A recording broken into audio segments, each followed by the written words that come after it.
کسی شہر میں ایک دولت مند تاجر رہتا تھا۔ اس کے پاس مال و دولت کی کوئی کمی نہ تھی۔ اس کی تجارت دور دراز ملکوں تک پھیلی ہوئی تھی، جس سے اسے خوب منافع ہوتا تھا۔ تاجر کی دو بیٹیاں تھیں، بڑی کا نام زہرا اور چھوٹی کا مشتری تھا۔ بیٹیاں ابھی چھوٹی ہی تھیں کہ ان کی ماں کا انتقال ہو گیا۔ تاجر اپنی بیوی کی موت سے بہت ٹوٹ گیا تھا۔ اس نے دوبارہ شادی نہیں کی، ایک تو بیوی کی محبت کے سبب اور دوسرا یہ سوچ کر کہ کہیں سوتیلی ماں بیٹیوں کے ساتھ سختی نہ کرے۔ وقت گزرتا گیا اور تاجر نے کاروباری سفر بڑھا دیے۔ گھر کی دیکھ بھال کے لیے ایک بوڑھی آیا اور کئی خادم رکھ دیے۔ گھر کسی محل سے کم نہ تھا، ہر چیز کی فراوانی تھی اور اسی عیش و آرام نے دونوں لڑکیوں کو بگاڑ دیا۔ زہرا میں پھر بھی کچھ نرمی تھی، لیکن مشتری بدتمیزی، ہٹ دھرمی اور خود غرضی میں حد سے بڑھ چکی تھی۔ خادمائیں اس کے ڈر سے تھر تھر کانپتی تھیں، ذرا سی بات پر بال کھینچ لینا، کان مروڑ دینا یا لاٹھی سے مار دینا اس کے لیے عام بات تھی۔ جب باپ گھر آتا، دونوں بہنیں ملازموں کی جھوٹی شکایتیں لگا دیتے اور تاجر ان مظلوم خادموں کو ڈانٹ دیتا۔ تاجر جب بھی گھر آتا، بیٹیوں کے لیے مہنگے کھلونے لاتا، مگر وہ ذرا سی بات پر قیمتی چیز اٹھا کر پھینک دیتے۔ آہستہ آہستہ بات اس حد تک بڑھ گئی کہ گھر میں سکون نام کی کوئی چیز باقی نہ رہی۔ بیٹیاں جوانی کی دہلیز پر قدم رکھ چکی تھیں۔ تاجر نے سفر کم کر دیے تاکہ بیٹیوں پر نظر رکھ سکے اور ان کی شادی کا سوچے۔ رشتوں کی کمی نہ تھی، مگر مشتری ہر رشتے میں ہزار خامیاں نکال دیتی۔ کسی کا رنگ کالا، کسی کی ناک ٹیڑھی، کسی کی آنکھ چھوٹی، کسی کا قد کم۔ یوں وہ سب رشتے ٹھکراتی گئی۔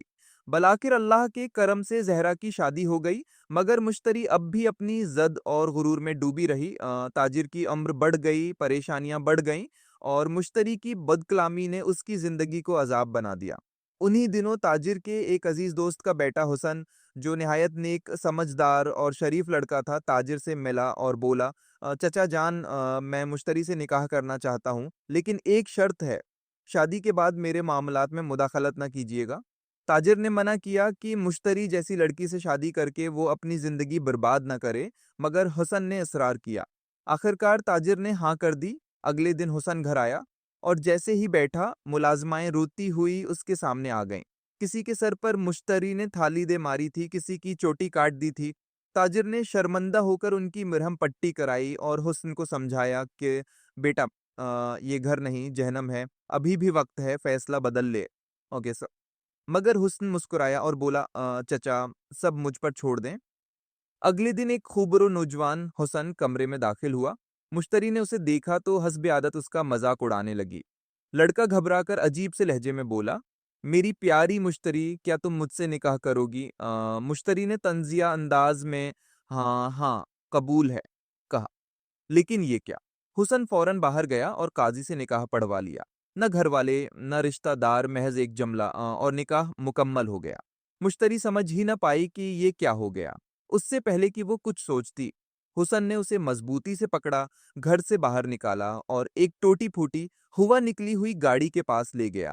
پھر کہنے لگا، میری جان، یہ گاڑی تمہارے لائق نہیں، میں تمہارے لیے شاہی سواری لاتا ہوں۔ مشتری خوف سے کانپ گئی۔ وہ اسے ایک چھوٹے، گرمی سے بھٹے جیسے مکان میں لے گیا۔ دو ٹوٹی کھڑکیاں، مٹی کا بستر اور ایک جگ پانی۔ دروازہ باہر سے بند کر دیا گیا۔ پہلی رات مشتری چیختی اور روتی رہی، بھوک سے نڈھال ہو گئی۔ مٹی کا چولہا جلانا بھی نہ آتا تھا، ہاتھ جلتے رہے، کپڑے گندے، بال بکھرے۔ 3 دن تک صرف خشک روٹی اور پانی ملا۔ آہستہ آہستہ اس کے غرور کی چادر اترنے لگی۔ پھر حسن نے دھیرے دھیرے سہولتیں دینا شروع کی، ایک بوڑھی خادم، کھانا، پنکھا، اور پھر مہینوں کی محنت کے بعد ایک دن یہ سب ختم ہو گیا۔ حسن ایک شاندار صندوق لایا، اس میں قیمتی لباس، زیورات، خوشبوئیں اور سنگار تھا۔ پھر وہ مشتری کو ایک محل نما گھر میں لے گیا۔ دروازہ کھولا اور اندر تاجر، اس کی بیوی اور زہرا موجود تھے۔ سب نے مشتری کو گلے لگا لیا۔ تاجر کی آنکھوں میں آنسو تھے۔ حسن نے کہا، چچا جان، یہ وہی مشتری ہے، بس فرق یہ ہے کہ اب یہ دل کی خوبصورت ہے۔ آخر میں حسن اور زہرا کے شوہر نے ایک چھوٹی شرط لگائی کہ دیکھیں کس کی بیوی پہلے بلانے پر آتی ہے۔ زہرا نے کہا، ابھی آتی ہوں، اور پھر اپنی باتوں میں لگ گئی۔ لیکن جب مشتری کو بلایا گیا، وہ فوراً دوڑتی ہوئی پہنچ گئی۔ زہرا کا شوہر حیران رہ گیا۔ حسن مسکرایا اور بولا، محبت عزت سے بڑھتی ہے اور عزت تربیت سے۔